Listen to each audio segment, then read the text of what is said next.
Nah, ini ada 7 hasil poin rapat Esko. Menarik sekali. Pembentukan komite ad hoc. Komite ad hoc untuk infrastruktur. Ini juga jadi kendala buat kita. Karena bayangkan, klub-klub sudah punya training center, kok timnas nggak punya. Yeah. Dia ancam mafia bola, menurut gue sih bagus. The best lah. Nah, kalau dia sampai 2027, gue yakin bagus. Semoga nggak nyapres ya. Nah, itu dia tuh.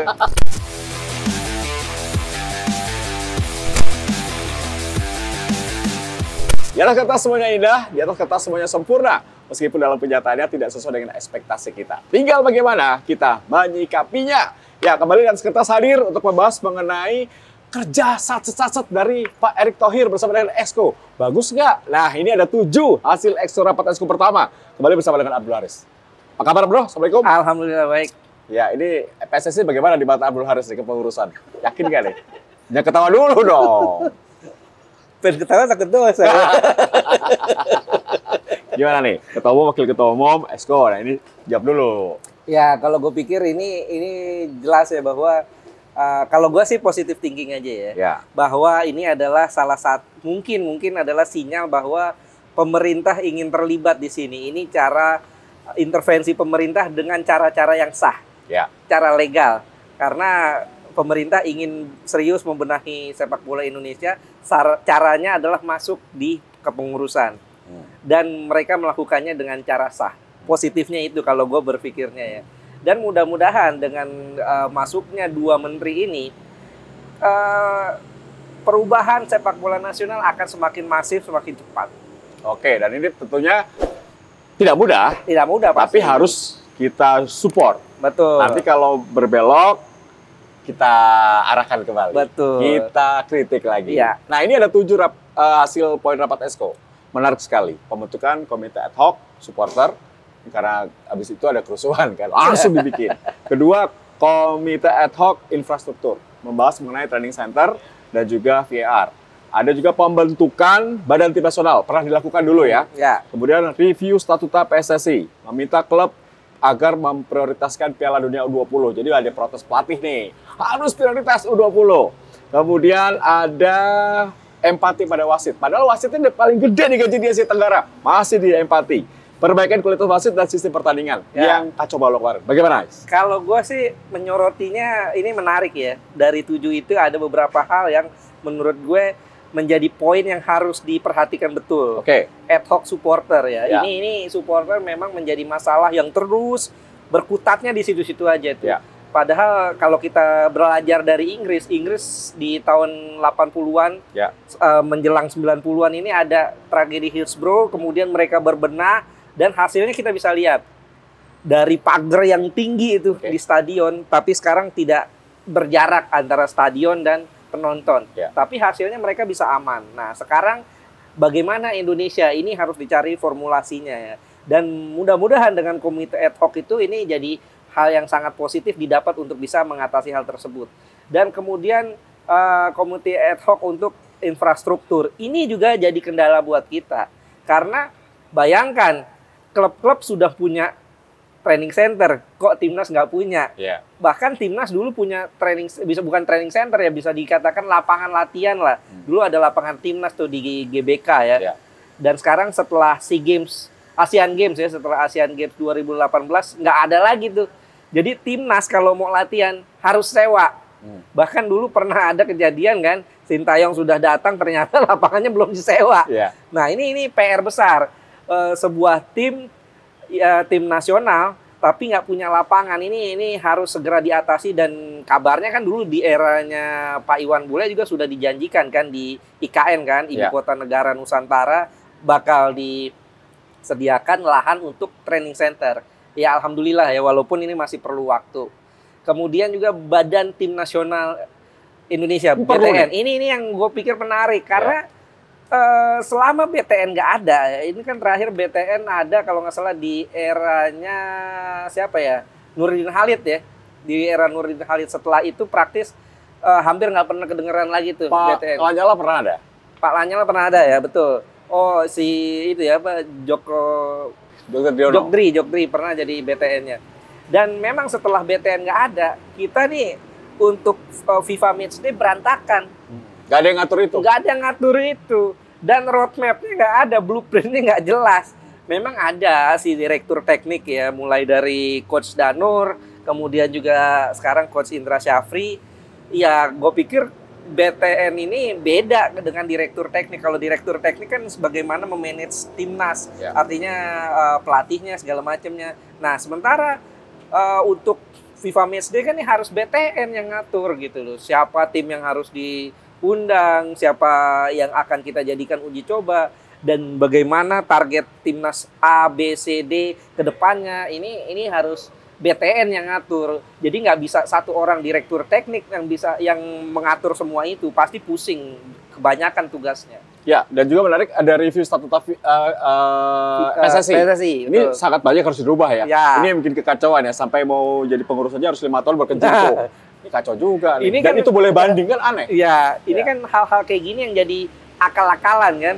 Kadang-kadang yang sebetulnya nggak punya sejarah 5 tahun pegang klub, terlibat di sepak bola, mereka ngakal-ngakalin untuk bisa masuk situ. Ini yang memang kalau gue pikir sih banyak aturan-aturan, regulasi-regulasi yang memang perlu dirombak ya. Paling enggak untuk kemajuan ke depannya. Ya, juga menarik kalau ada keputusan harus memprioritaskan Piala Dunia U20. Ini Ya. penting karena harus ada seperti ini biar semua klub juga memahami STY mengambil pemain. Ya, ini sebetulnya kalau gue pikir goodwill-nya dari seorang ketum baru ya.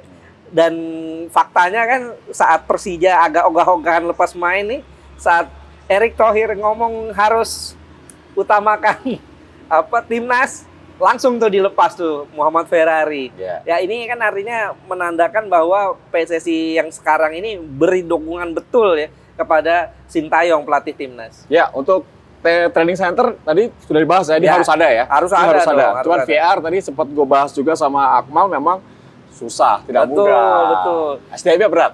Ya, itu dia. Ratu Tisa kan pernah ngomong kalau seandainya VAR ini bisa kita beli, kan yang namanya wasit-wasit VAR ini di control room-nya ini harus Sekolah dulu. sekolah dulu, Ada punya lisensinya. sertifikasi dulu, ada Iya. lisensi dulu. Artinya boleh, tapi tetap harus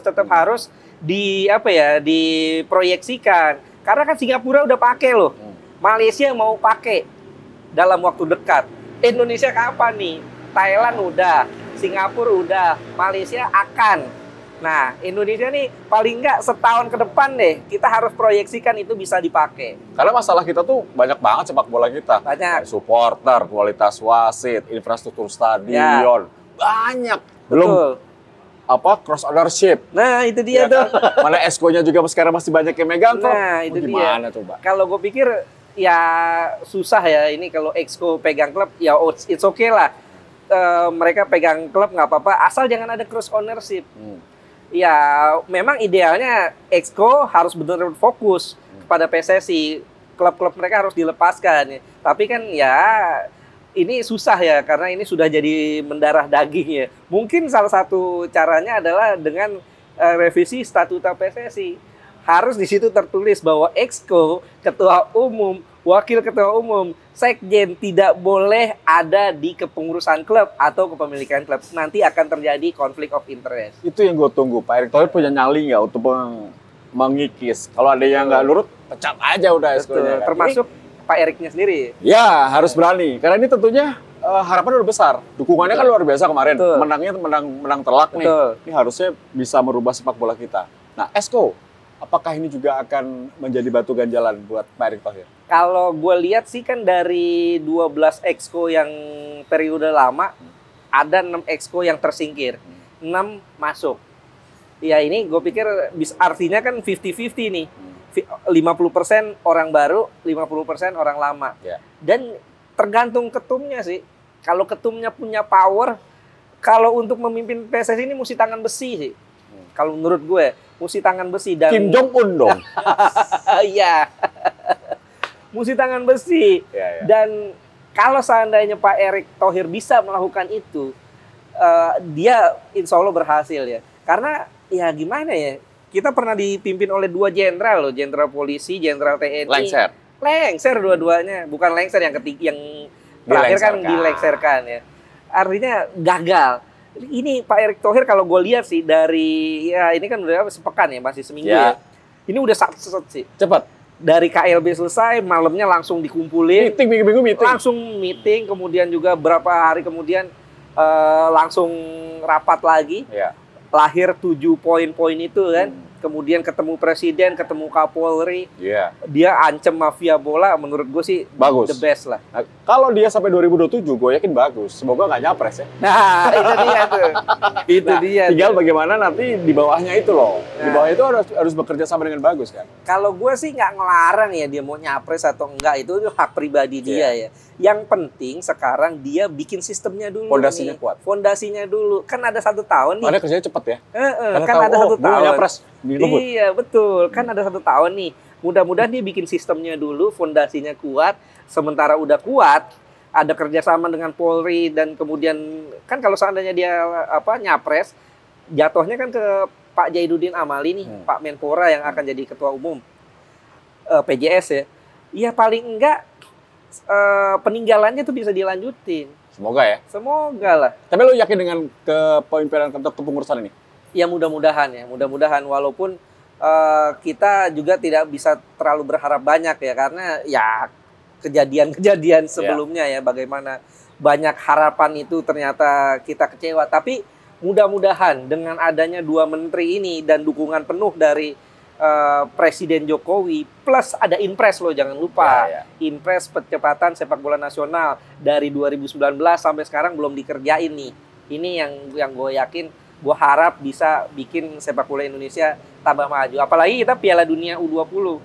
Kebanyakan tim-tim negara-negara yang ada event besar di satu tempat di negara tersebut sebagai tuan rumah, biasanya efeknya berikutnya mereka akan maju sepak bolanya. Dan FIFA kemarin tuh bilang loh, berharap waktu pertemuan G20 dengan Presiden Jokowi, dia berharap bahwa Indonesia nanti tahun 2040 bisa jadi tuan rumah Piala Dunia. Amin. 2040. Lolos dong, bukan hanya tuan rumah, lolos iya dong. Ya kan nanti anak gue udah gede, ya kan bisa nonton. Siap. Ya. Thank you, Is. Makasih ya. Nanti ketemu lagi di lain kesempatan. Yang penting, 1 kata untuk PSSI yang baru apa? Ya bismillah, mudah-mudahan sepak bola Indonesia bisa diubah, direvolusi. Amin. Thank you, Is. Sukses terus ya, sehat terus Amin, ya. amin. Baik, terima kasih udah menyaksikan Tes Blue TV, tentunya di atas kertas membahas mengenai langkah awal yang sangat baik, meyakinkan dari Pak Erick Thohir dan juga jajaran pengurusan PSSI yang baru. Harapannya hasilnya juga bagus, jangan cuma di awal aja, akhirnya juga bagus. Kita terus akan support pokoknya untuk hal-hal yang baik untuk sepak bola Indonesia. Sampai ketemu lagi di lain kesempatan, Kyo Nugroho Sadaf. Bye.